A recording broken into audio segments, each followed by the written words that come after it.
Dubai के अंदर जो वीजाज हैं उनके ऊपर रिस्ट्रिक्शंस लगी हुई हैं। कल से यूनाइटेड अरब एमिरेट्स के प्रेसिडेंट शेख मोहम्मद बिन जायद अल नहयान भारत की यात्रा शुरू करने वाले हैं। दोस्तों, ये खबर ऐसी है कि दिल पर अजीब बिजली सी गिरी है ये खबर सुन के।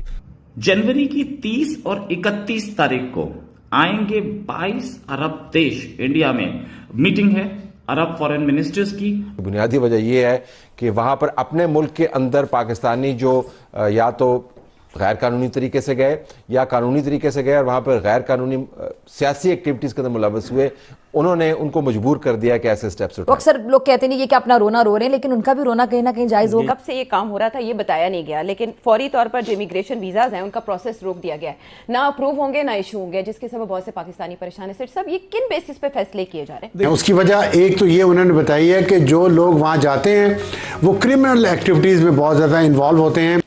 75 कंट्रीज में पाकिस्तान आ गया, इसलिए तकलीफ हो रही है। हाँ, तो इंडिया नहीं आया ना, तकलीफ इस वजह से भी है। इनफैक्ट मिडिल ईस्ट में जो पहला हिंदू मंदिर जो बना है यूएई में ही बना है। हम तेल के लिए, कर्जों के लिए, बैन-अ-अक़वामी सपोर्ट के लिए इनके पास जाते हैं। काशकोल लेके खड़े हो जाते हैं उधर, करें थोड़ी देर और मेहरबानी। और भारत ने जो पहला फ्री ट्रेड एग्रीमेंट साइन किया वो यूएई के साथ साइन किया था। लेकिन बीबीसी के मुताबिक 18 महीने के दौरान आईएमएफ पाकिस्तान पर कर्ज देने के लिए लगभग 70 के करीब शराइत आयद कर चुका है। शॉर्ट नोटिस वाली मीटिंग पर यूएई प्रेसिडेंट का भारत आना क्या कुछ संकेत देता है? दोस्तों, अब जरा ध्यान दीजिए, क्योंकि यहीं से कहानी असली मोड़ लेती है। जैसे ही खबर सामने आई कि यूएई के राष्ट्रपति अचानक भारत आने वाले हैं, दक्षिण एशिया की राजनीति में हलचल तेज हो गई। एक तरफ भारत और अरब देशों के रिश्ते नई ऊंचाइयों की ओर बढ़ते दिखे, तो दूसरी तरफ कुछ पड़ोसी देशों में बेचैनी साफ नजर आई। यह सिर्फ एक दौरा नहीं है, बल्कि आने वाले समय में रणनीतिक फैसलों और बड़े कूटनीतिक बदलावों का संकेत है। सवाल यह है कि आखिर इस मुलाकात के पीछे क्या बड़ा संदेश छुपा है और इसका असर पूरे क्षेत्र पर। कल से यूनाइटेड अरब एमिरेट्स के प्रेसिडेंट शेख मोहम्मद बिन जायद अल नहयान भारत की यात्रा शुरू करने वाले हैं और एक ऐसा दौर है जहां पर हम दोनों ही देशों के बीच देख रहे हैं कि रिश्ते जो है इकोनॉमी से लेके डिफेंस, एनर्जी और कनेक्टिविटी तक हम आगे बढ़ते हुए देख रहे हैं। और ऐसे में अचानक से एक बार फिर से अनस्केड्यूल और एक शॉर्ट नोटिस वाली मीटिंग पर यूएई प्रेसिडेंट का भारत आना क्या कुछ संकेत देता है?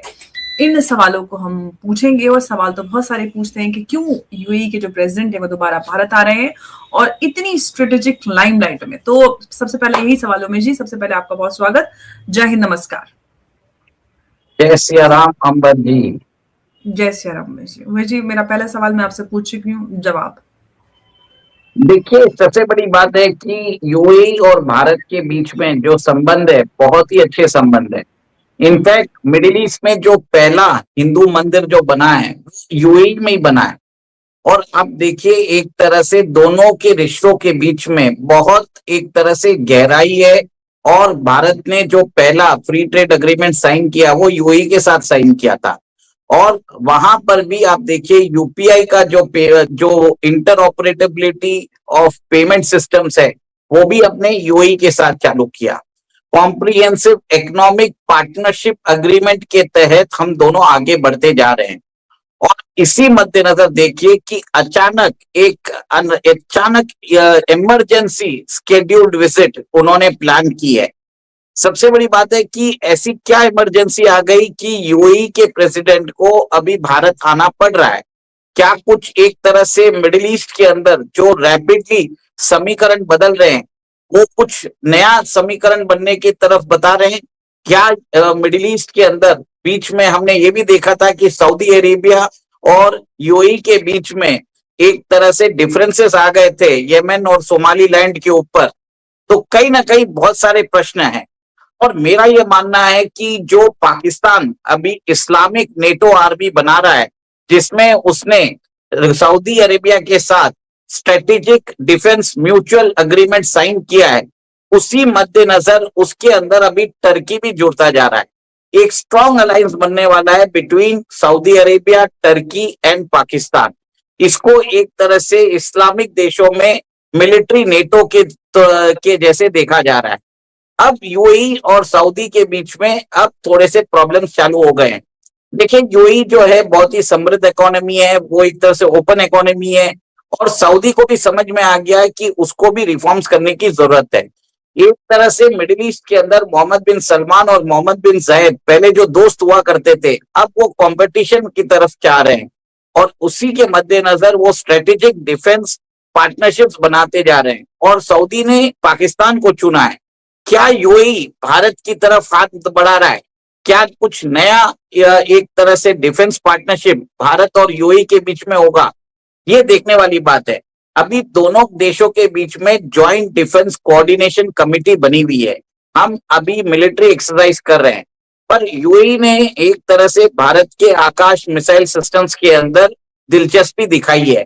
कहीं ना कहीं बात यह भी हो सकती है कि क्या ब्रह्मोस लेने वाला है, क्या Pinaka multi barrel rocket launching system लेने वाला है, या हमारे आर्टिलरी गन्स लेने वाला है। अभी तक इसकी पुष्टि नहीं हुई है। तो कहीं ना कहीं मुझे ये लगता है कि यूएई जो है एक तरह से भारत के साथ अपने डिफेंस कोऑपरेशन और मैरीटाइम कोऑपरेशन बढ़ाने के चक्कर में है।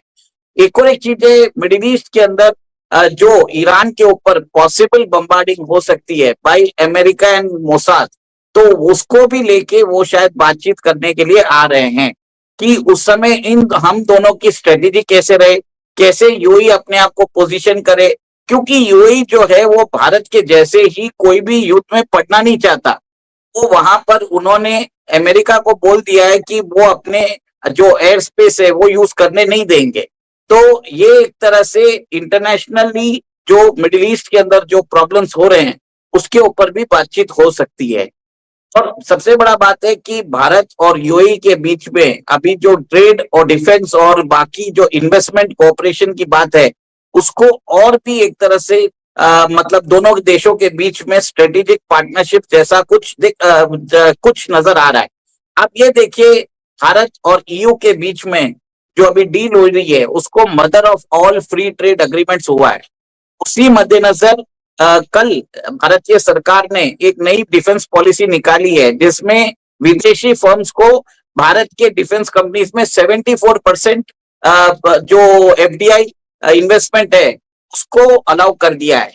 अभी एक देखिए, यूएई की जो एक कंपनी है और भारत की जो अदानी डिफेंस एंड एरोस्पेस है उसके बीच में ऑलरेडी करार हो गया है कि वो यूएई को यूएवीज देने वाला है, अनमैन्ड एरियल व्हीकल। दोस्तों, अगर हम इस पूरे घटनाक्रम को गहराई से समझें तो साफ दिखता है कि भारत और अरब देशों के बीच रिश्ते अब सिर्फ औपचारिक बातचीत तक सीमित नहीं रहे हैं। लगभग 10 साल बाद भारत और अरब लीग के विदेश मंत्रियों की अहम बैठक दिल्ली में होने जा रही है, जिसमें 22 अरब देशों की भागीदारी तय मानी जा रही है। यह बैठक ऐसे समय पर हो रही है जब दुनिया कई गंभीर चुनौतियों से जूझ रही है। लाल सागर में शिपिंग सुरक्षा का संकट, पश्चिम एशिया में बढ़ता तनाव, ऊर्जा आपूर्ति की अनिश्चितता और बदलते वैश्विक शक्ति संतुलन ने अंतर्राष्ट्रीय राजनीति को जटिल बना दिया है। ऐसे माहौल में भारत और अरब देशों का एक साथ बैठकर भविष्य की रणनीति तय करना बेहद अहम हो जाता है। इस संवाद में सिर्फ कूटनीति ही नहीं, बल्कि खाद्य सुरक्षा, ऊर्जा सहयोग, श्रमिकों के अधिकार, निवेश और आर्थिक स्थिरता जैसे मुद्दे भी केंद्र में रहेंगे। भारत के लिए यह मौका है कि वह खुद को एक भरोसेमंद वैश्विक साझेदार के रूप में और मजबूत करे। वहीं अरब देशों के लिए भारत एक स्थिर बाजार और रणनीतिक सहयोगी बनकर उभर रहा है। यही वजह है कि इस बैठक को सामान्य नहीं, बल्कि आने वाले दशक की दिशा तय करने वाली बातचीत माना जा रहा है। कुछ देशों की असहज प्रतिक्रिया यह भी दिखाती है कि क्षेत्रीय समीकरण बदल रहे हैं और भारत की भूमिका पहले से कहीं अधिक प्रभावशाली होती जा रही है। आने वाले दिनों में इन बैठकों से जो फैसले निकलेंगे उनका असर सिर्फ कागजों तक सीमित नहीं रहेगा, बल्कि वैश्विक राजनीति, व्यापार और सुरक्षा संतुलन पर भी साफ दिखाई देगा।